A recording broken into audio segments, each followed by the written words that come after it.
Go love your own enemies. Don't be loving mine. My enemies are the theocratic fascists. I don't love them. I want to destroy them.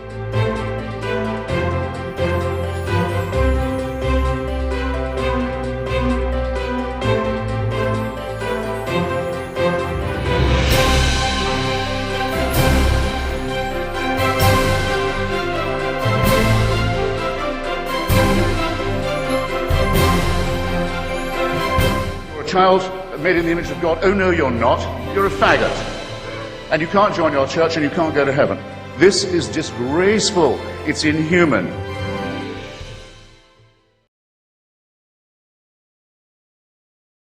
Hello. Yes, it's time again for me to make a video. I was actually in bed still this morning, and I came across this article on Facebook under the Facebook page "Jesus Never Existed," and it's an article from the Inquisitor, Inquisitr.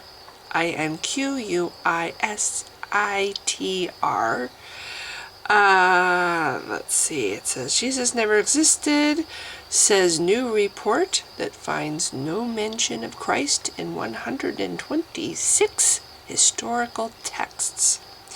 I would like to read this article to you. Now, you know, it's fraught with big words and names that I've never encountered before. So, you know, I'm destined to make an idiot of myself trying to pronounce things. So, being that that's the case, I will endeavor to, you know what I think I might do is either I'll put the names down below in the description, or there's some, you'll see, there's some names I don't think I'll be able to say, or maybe I'll put text that pops up in the video that has the names. So, okay, so here's the article. Jesus never existed. I'm using my phone, so I have to do this, which, you know, makes me look intellectual. Yes. If I talk like this, I might even seem more intellectual, but I won't. Okay, Jesus never existed.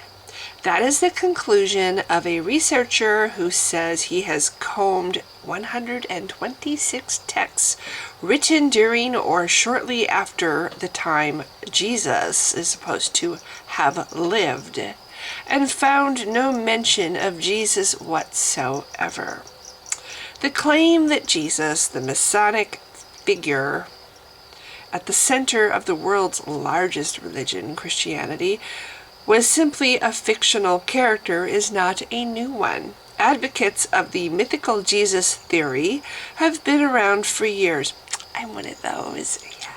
Anyway, arguing that the story of Jesus bears a close resemblance to numerous other mythological stories of ancient gods who were born of virgin mothers and performed miracles. See, with me, it's actually more to do with the fact that if you read about how the church started, the original Christians didn't believe in a historical Jesus. He was invented later. See, that's why I don't think he ever existed. Back to the article. In a new article entitled "The Fable of Christ," Michael Palkovich summarizes his findings, or lack of findings, which lead him to believe that Jesus never actually existed, but is instead a fictional character made up to give followers of the religion founded in his name a central icon worthy of their worship. Palkovich says that only one of the 126 texts he combed through contains any mention of Jesus, and that, he says, is a forgery. That text is the 1st century history book, The Jewish Wars, by the Roman historian Josephus Flavius, who wrote his work in the year 95 CE. I don't think Josephus was born yet when Jesus supposedly lived. So, anyway. But despite making his home just 1 mile from Jesus' supposed hometown of Nazareth, Josephus appears totally unaware of the famous miracle worker who later went to Jerusalem, where he became such a political threat that the Romans found it necessary to execute him by crucifixion. The few mentions of Jesus in the Jewish wars, Palkovich argues, were added by later editors, not by Josephus himself. And I can bet you those later editors were Christians, probably high-ups in the church, because, you know, the stuff that you find in Josephus is like the most, it's like everything a Christian leader would want something to say. Oh, look, here's our proof right here. Anyway, sorry, I keep digressing. Otherwise, says the author, despite the remarkable feats Jesus is alleged to have performed and the great deal of political unrest caused by his arrival in Jerusalem. I'm going to read that again.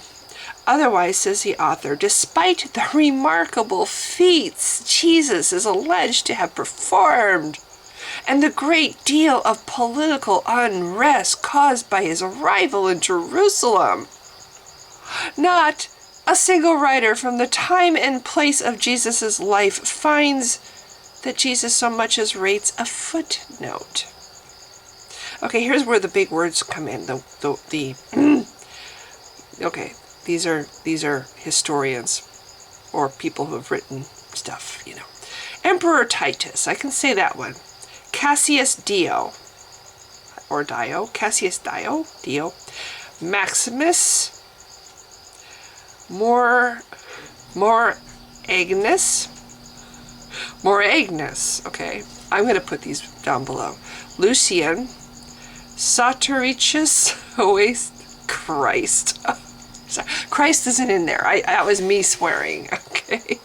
One that I can't even remotely pronounce, Soterichus Oasites. Euphrates, Marcus Aurelius, or Damis of Hierapolis.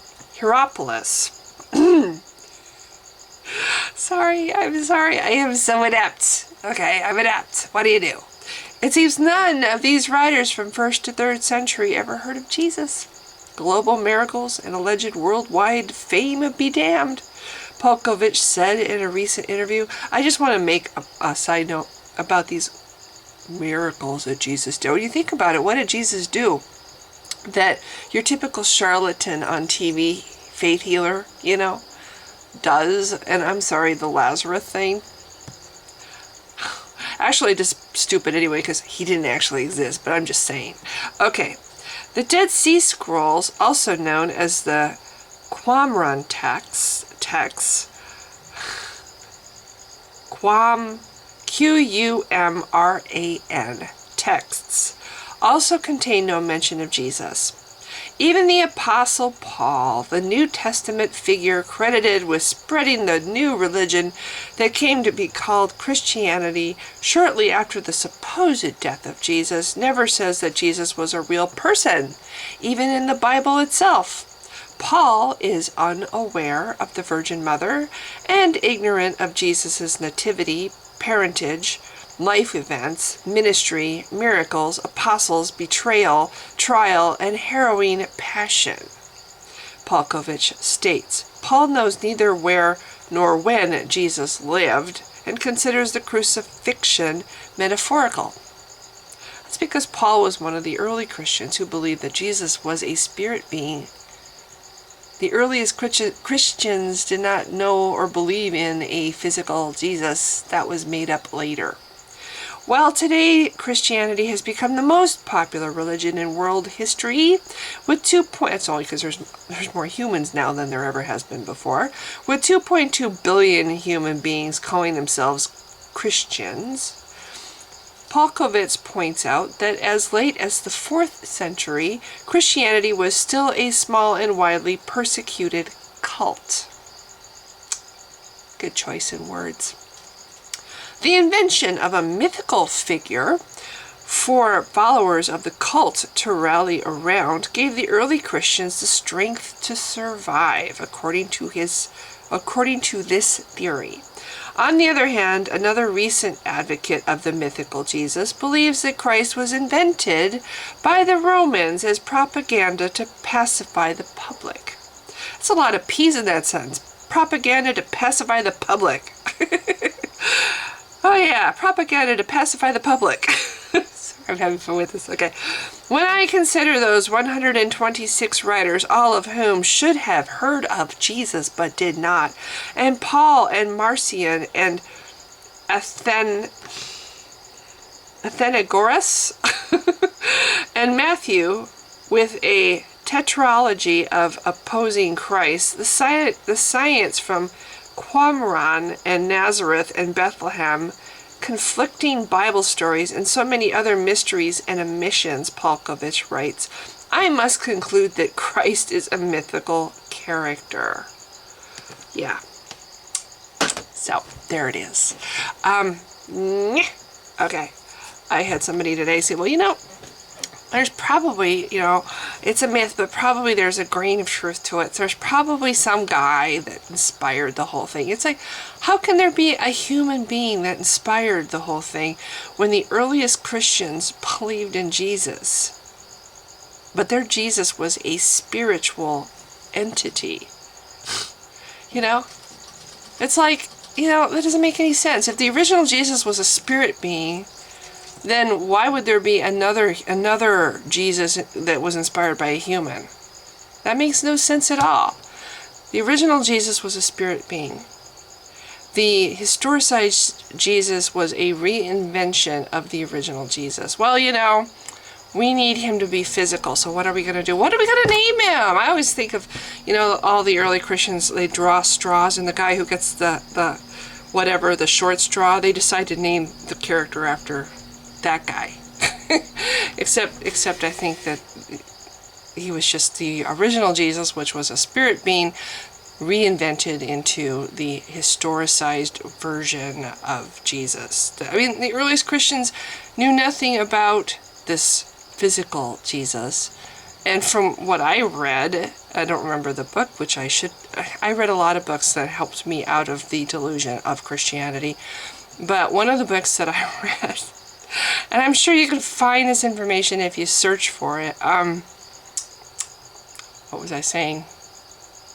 Oh, that the attempt to make him historical, the attempt to make Jesus into a physical human, caused a great deal of unrest in the early church.